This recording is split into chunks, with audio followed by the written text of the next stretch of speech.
The finish line keeps moving. I am just running in place. The hum of the refrigerator is louder at 2 a.m. than at any other time of the day. It's a rhythmic, mechanical sound that somehow fills the void of a room that feels both too small and too vast. I am sitting at my desk, the glow of the laptop screen casting a pale, sickly light over my hands. They look different under this light, a little thinner, a little more tired, as they hover over a half-finished project, the cursor blinking with a rhythmic, indifferent pulse. Blink. Blink.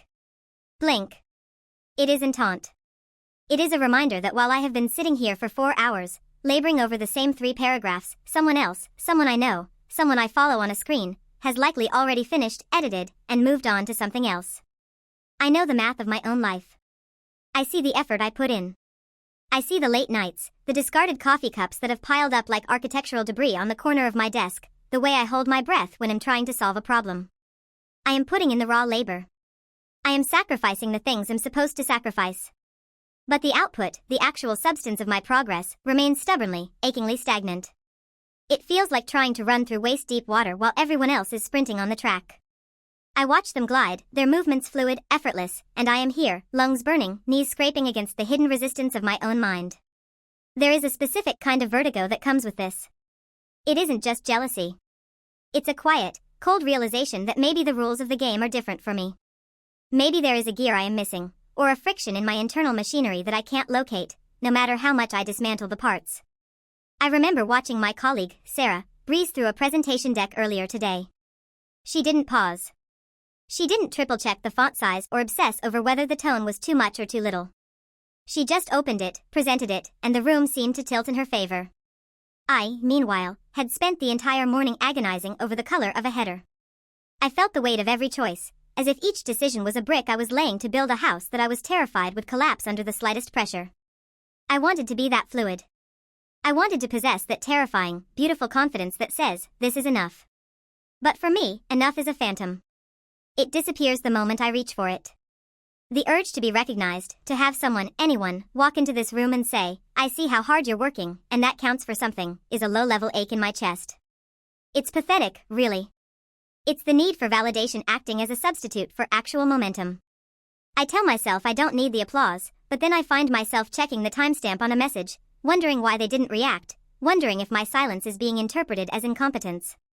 It is a desperate, frantic need to be seen as capable, when inside, I feel like I am just a collection of nervous tics held together by sheer, grinding effort. I go to the kitchen to get a glass of water. The floorboards creak, a sound so familiar I could map the house by it. I stare out the window at the neighbor's house, where the lights have been out for hours. They are asleep. They are probably ahead of me, too. They probably went to bed satisfied with what they did today, while I am here, still measuring the distance between my current self and the version of me that actually feels like they belong in this world. The water is cold, metallic. I drink it slowly, standing in the dark, and for a second, I wonder if the slowness isn't a defect, but a prison. I am so busy monitoring the gap between me and everyone else that I have stopped living in the present. I am living in the future, in a version of success I might never inhabit, and the grief of that, the mourning of a person I haven't even become yet, is paralyzing. It's the watching that kills me.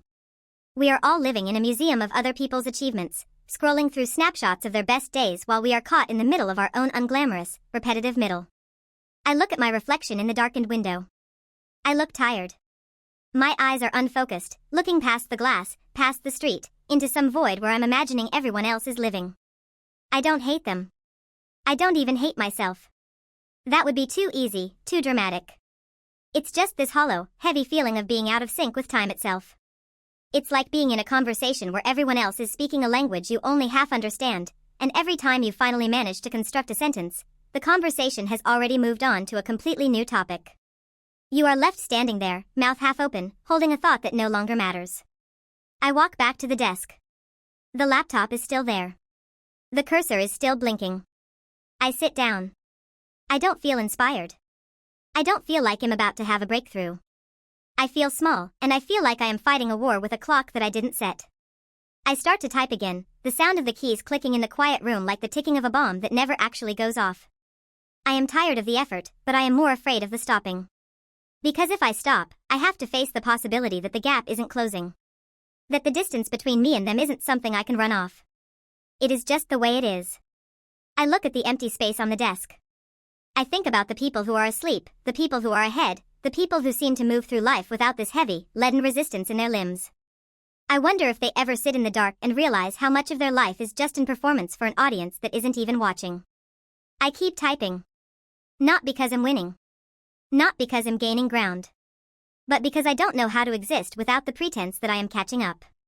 The room is silent again, except for that humming fridge, which has been working harder than it ever needed to, keeping the air cold for a ghost.